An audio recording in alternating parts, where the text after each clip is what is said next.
दोस्तों आज का ये वीडियो एक व्यूअर के सवाल पर आधारित है। सबसे पहले मैं हमारे व्यूअर सूरज नेगी जी का धन्यवाद करना चाहता हूं, जिन्होंने एक बहुत ही महत्वपूर्ण सवाल पूछा है। दोस्तों सूरज नेगी जी ने सवाल पूछा है कि सर 1 जुलाई 2026 से पीएफ विड्रॉवल के जब नए नियम लागू हो जाएंगे तो क्या उसके बाद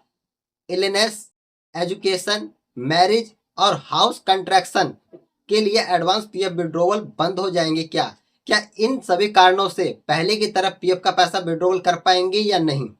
दोस्तों सवाल वाकई में बहुत ही ज्यादा महत्वपूर्ण है और ये सवाल दोस्तों सिर्फ जो है सूरज नेगी जी के मन में नहीं चल रहा है, बल्कि लाखों पीएफ मेंबर ऐसे हैं जिनके मन में इस तरह का सवाल जरूर उठ रहा होगा। इसीलिए मैंने सोचा कि इसको वीडियो बनाकर जानकारी दिया जाए, ताकि कमेंट बॉक्स में केवल उन्हीं को जानकारी मिलेगा और वीडियो के माध्यम से और लोगों के मन में जो सवाल चल रहा होगा उनको भी इनका जवाब मिल जाएगा। दोस्तों जैसे कि आप लोग जानते हैं कि बहुत ही जल्द ईपीएफओ 3.0 लॉन्च होने वाला है और 1 जुलाई से लगभग वेबसाइट जो पूरी तरह से ईपीएफओ 3.0 के ऊपर काम करना स्टार्ट कर देगा। अभी फिलहाल में वेबसाइट को अंडर मेंटेनेंस में लिया गया है और नए सॉफ्टवेयर अपडेट किए जा रहे हैं। तो दोस्तों बहुत सारे लोगों के मन में जो इस तरह का सवाल चल रहा है, तो आपको बता दें कि फिलहाल ईपीएफओ की ओर से ऐसा कोई आधिकारिक नोटिस जारी नहीं किया गया है जिसमें यह कहा गया हो कि इलनेस, एजुकेशन, मैरिज और हाउस कंस्ट्रक्शन के लिए यानी घर बनवाने के लिए आप एडवांस के रूप में पीएफ का पैसा विड्रॉवल नहीं कर पाएंगे, इसे बंद कर दिया जाएगा। ऐसा कहीं भी ईपीएफओ के द्वारा नहीं बताया गया है। इसका मतलब यह है कि वर्तमान के नियम के अनुसार अगर आप ईपीएफओ द्वारा बताई गई पात्रता यानी कि एलिजिबिलिटी को पूरा कर लेते हैं, क्राइटेरिया को पूरा कर लेते हैं, तो आप इन कारणों से, जो कारण आपने पूछा है, इन कारणों से पीएफ का पैसा विड्रॉवल कर सकते हैं एडवांस के रूप में। और दोस्तों ईपीएफओ 3.0 में अगर पीएफ विड्रॉवल को लेकर किसी प्रकार का कोई बदलाव किया भी जाता है तो वो किया जाएगा पीएफ के फुल एंड फाइनल विड्रॉवल को लेकर। जैसा कि दोस्तों आप लोगों को पता है कि कुछ समय पहले जब सर्कुलर जारी किया गया था ईपीएफओ द्वारा, तो उसमें बताया गया था कि पीएफ का फुल एंड फाइनल सेटलमेंट करने के लिए अगर आप पीएफ का पूरा पैसा निकालते हैं तो आपको 1 साल तक बेरोजगार रहना पड़ेगा पीएफ का पैसा निकालने के लिए, और अगर पेंशन का पूरा पैसा निकालना चाहते हैं तो आपको 3 साल तक बेरोजगार रहना पड़ेगा। तो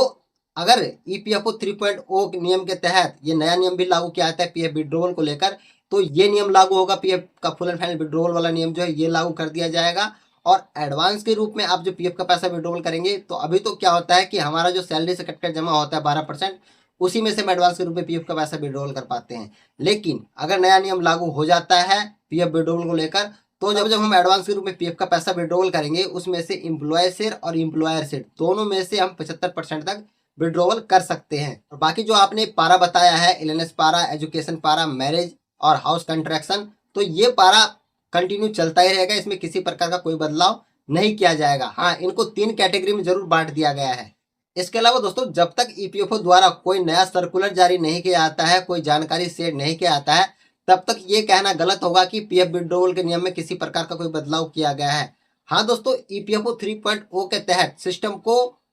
डिजिटल और पहले से ज्यादा तेज बनाया जा रहा है। ईपीएफओ 3.0 के तहत क्लेम प्रोसेस आसान हो सकता है, नई ऑनलाइन सुविधा जुड़ सकता है, लेकिन अब तक ईपीएफओ की तरफ से कोई नोटिफिकेशन नहीं आया कि पीएफ विड्रॉवल के नियम में किसी प्रकार कोई बदलाव हो सकता है। हो सकता है कि यूपीआई से पीएफ का पैसा विड्रॉवल करने का ऑप्शन जो है आप लोगों को मिल सकता है, वो भी एक बढ़िया ऑप्शन आपके लिए होगा। इसके अलावा दोस्तों जब तक कोई ईपीएफओ द्वारा सर्कुलर जारी करके सूचना नहीं दिया जाता है, तब तक ये कहना गलत होगा कि ईपीएफओ में क्या क्या परिवर्तन होने वाले हैं या हो चुके हैं। इसलिए दोस्तों सोशल मीडिया और यूट्यूब पर चल रहे खबर पर भरोसा करने के बजाय ईपीएफओ की आधिकारिक सूचना का इंतजार करें। जैसे नोटिफिकेशन जारी होगा उस नोटिफिकेशन में सब कुछ बताएगा कि क्या क्या बदलाव किया गया है पोर्टल के ऊपर, और जैसे कोई सर्कुलर ईपीएफओ द्वारा जारी होता है मैं अपने चैनल पर उसके बारे में आप लोगों को जरूर जानकारी दे दूंगा। उम्मीद करता हूं कि आप लोगों के समझ में आ गया होगा कि ईपीएफओ 3.0 के तहत एडवांस पीएफ विड्रॉवल में किसी प्रकार का कोई परिवर्तन नहीं किया जा रहा है। केवल जितने भी पारा है उन पारा को 3 कैटेगरी में बांट दिया गया है।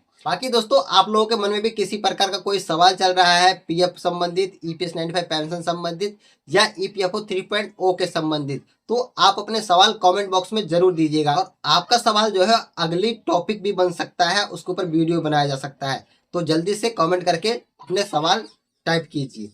बाकी दोस्तों आप लोगों को जानकारी हेल्पफुल लगा हो तो वीडियो को लाइक कीजिएगा, चैनल को सब्सक्राइब कीजिएगा और अपने दोस्तों के साथ ही फेसबुक ग्रुप में जरूर शेयर कीजिएगा। मिलते हैं नेक्स्ट वीडियो में नए अपडेट के साथ, तब तक के लिए